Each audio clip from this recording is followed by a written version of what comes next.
Greetings, I'm Pastor R.A. McGee of the I-CAN Church here in Newark, Ohio. The I-CAN Church is Philippians 4:13. I can do all things through Christ who strengthens me.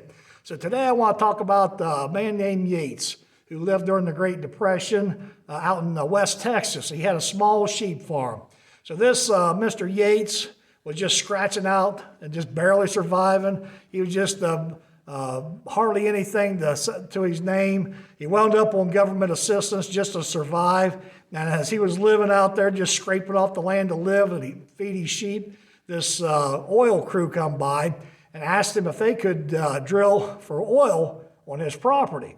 So he went ahead and signed a lease, and they went out, and the very first well they drilled started producing 80,000 barrels of oil a day. And today that huge pool of oil, that vast sea underground, is known as the Yates Pool. So this whole time, Yates is living on this property, just barely getting by, just scraping by, eking out a living, just barely making ways. And here he had all this vast wealth right under the surface. And you know what? We're the same way in God. We feel like we just can't get by. We're just barely making what God wants us to be, or we're not doing what God wants us to be at all. You know, we're just living on the surface. We're just seeing what's in front of us. We're just living our lives any which way we want. When down deep inside us, God knows there's a vast wealth that he can tap, and that wealth can be used for his benefit. And we think we can't do it. Just like Mr. Yates, all he sees is what's in front of him. He just sees dirt. He sees these sheep half starved. He sees his family just barely getting by. And that's all he can see because that's what's in his natural eyes are looking at. So yeah, the Yates Pool is still known as the biggest oil strike in American history. And now their family are vastly wealthy. And they're just unbelievable in wealth. So what I want to talk about with Yates and how I want to correlate that to us is we'll start out with Hebrews 11:6. But without faith, it is impossible to please him. For he that cometh to God must believe that he is, and that he is a rewarder of them that diligently seek him. So let's break this down in the old Greek. But without faith. So what is faith in this text? Conviction. We have to have conviction in our lives. We have to be committed to it. We have to decide we're going to serve God. We have to decide that God is the way, that we want to serve him, and we have to be committed. We have to have that conviction because it is impossible to please God if we don't have that faith in him. So impossible in this text is to be unable to do it, to be weak. It's impossible without faith to please him. Talking about the Lord. For he that cometh to God must believe that he is, and we all say we're believers, we all believe in God, but that he is a rewarder of them that diligently seek him.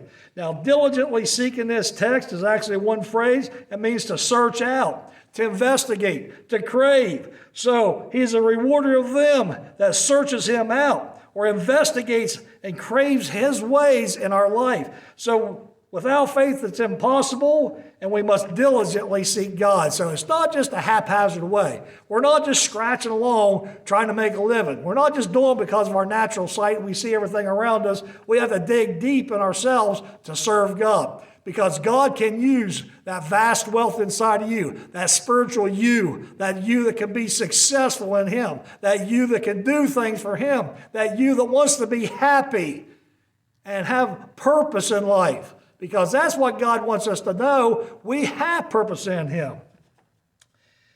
Proverbs 10:21, the lips of the righteous feed many. The fools die for want of wisdom. So who are you? Are you one of those ones that have that righteousness on your lips, that one that people want to talk to, the one that everybody wants to be around, that always has something optimistic, something good about God to talk about? Or are you one of those ones that are a fool and die for want of wisdom? You know where you get your wisdom? Your wisdom comes in the church. Your wisdom comes from God. Your wisdom comes from those around you that serve God. And really get to that depth in us that we need to search out those deep places that God wants to use. We have to be a diligent seeker. So Mr. Yates wasn't diligently seeking. He had to have an expert come and tell him what he had, and yet he still was the one that reaped the benefits from it. So don't be afraid. Don't think you can't do it. I don't care how bad you think your life is, God has a purpose for you, and we have to diligently seek that purpose. You have to diligently seek that purpose in this world because God wants to use you to help save souls.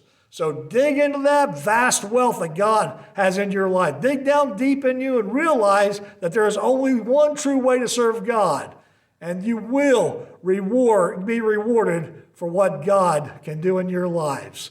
So this is Pastor R.M. McGee at the I Can Church here in Newark, Ohio at 32 North 26th Street. And if you want to contact me, my phone number is on the Facebook account. God bless you and see you in church.